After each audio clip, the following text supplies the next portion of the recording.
Hello my dear students, so welcome back. I hope you all are fine. तो आज हम करेंगे class 10 की सोशल साइंस की वर्कशीट नंबर 31। डेट क्या है हमारी 21, ठीक है। आज हम पढ़ने वाले यूरोप में राष्ट्रवाद का उदय, ठीक है बच्चों। 1848 के बाद यूरोप में राष्ट्रवाद का जनतंत्र एवं क्रांति से अलगाव होने लगा। राज्य की सत्ता को बढ़ाने के लिए रूढ़िवादियों ने अक्सर राष्ट्रवादी भावनाओं का इस्तेमाल किया।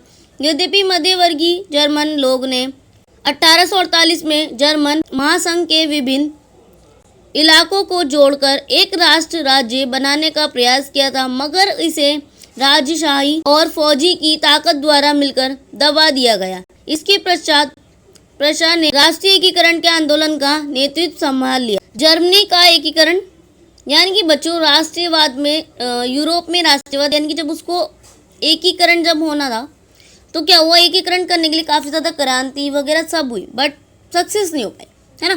फिर आ जाते हैं जर्मनी का एकीकरण 1866 से लेकर 1871 तक हुआ, ठीक है। पढ़ लेते हैं। एकीकरण प्रशंसा के नेतृत्व में हुआ। प्रशंसा के प्रमुख मंत्री ऑटो बिस्मार्क ने राष्ट्र निर्माण में मुख्य भूमिका अदा की।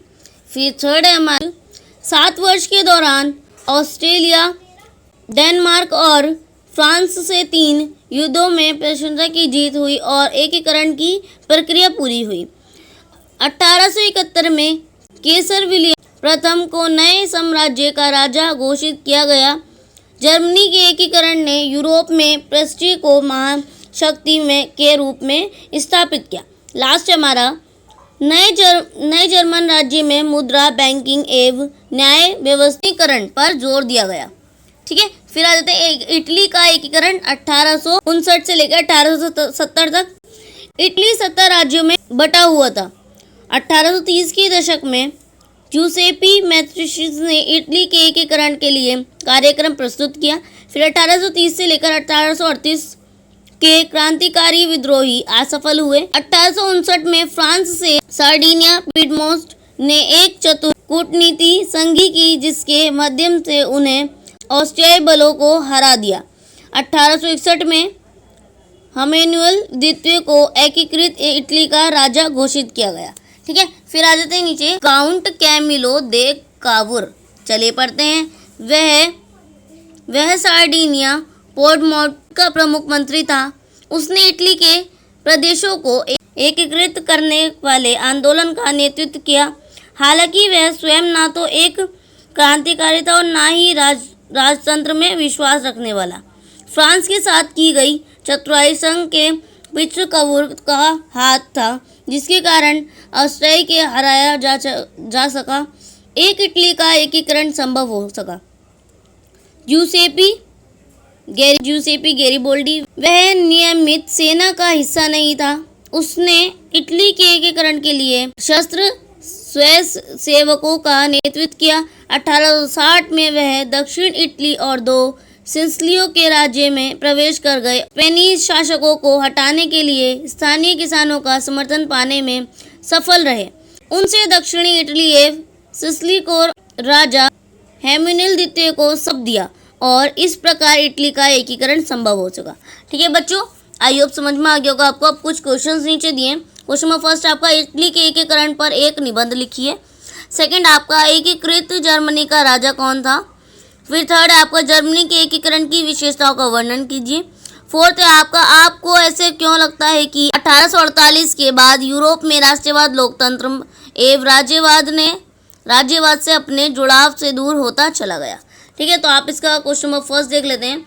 इटली के एकीकरण पर निबंध लिखना है तो आप लिखेंगे पहला, इटली के एकीकरण की प्रमुख विशेषताएं। पहले लिखना आप, यह एक लंबी प्रक्रिया और जटिल प्रक्रिया थी। सेकंड आपका संभव आरंभ में इटली 7 टुकड़ों में बटा हुआ था। फिर थर्ड लिखना आप, इटली के एकीकरण का पहला प्रयास मैजिनी ने किया था और जो असफल रहा। फोर्थ आपका इटली के एकीकरण में पिडमोंट सार्डिनिया के प्रधानमंत्री कावुर की प्रमुख भूमिका रही। फिफ्थ आपका अंत 1861 में इटली का एकीकरण हुआ और विक्टर एमुनिल को इटली का सम्राट घोषित कर दिया गया, ठीक है। फिर आपका क्वेश्चन नंबर सेकंड है, एकीकृत जर्मनी का राजा कौन था। तो लिखेंगे आप केसर विलियम प्रथम एकीकृत जर्मनी के सम्राट बने। थर्ड आपका जर्मनी के एकीकरण की विशेषताओं को बताइए, तो आप पहले लिखेंगे यह एक लंबी प्रक्रिया और जटिल प्रक्रिया थी। सेकंड आपका जर्मनी के एकीकरण का पहला प्रयास 1848 में पार्लियामेंट में किया गया जो असफल रहा।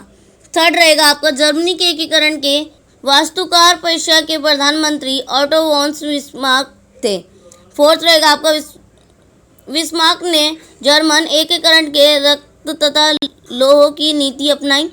फिफ्थ आपका 7 वर्ष में लड़े गए 3 युद्ध में ऑस्ट्रिया, डेनमार्क और फ्रांस को हराकर 1871 में जर्मन एकीकरण की प्रक्रिया पूरी हुई। फिर आपका 6 रहेगा केसर विलियम प्रथम एकत्रित जर्मनी के सम्राट बने। फिर आपका फोर्थ क्वेश्चन है, आपको ऐसा क्यों लगता है कि 1848 के बाद यूरोप में राष्ट्रवाद, लोकतंत्र और राष्ट्रवाद जुड़ाव से दूर होता चला गया? तो आप इसका लिखेंगे पहला, अब राष्ट्रवाद का स्थान उग्र राष्ट्रवाद लिए।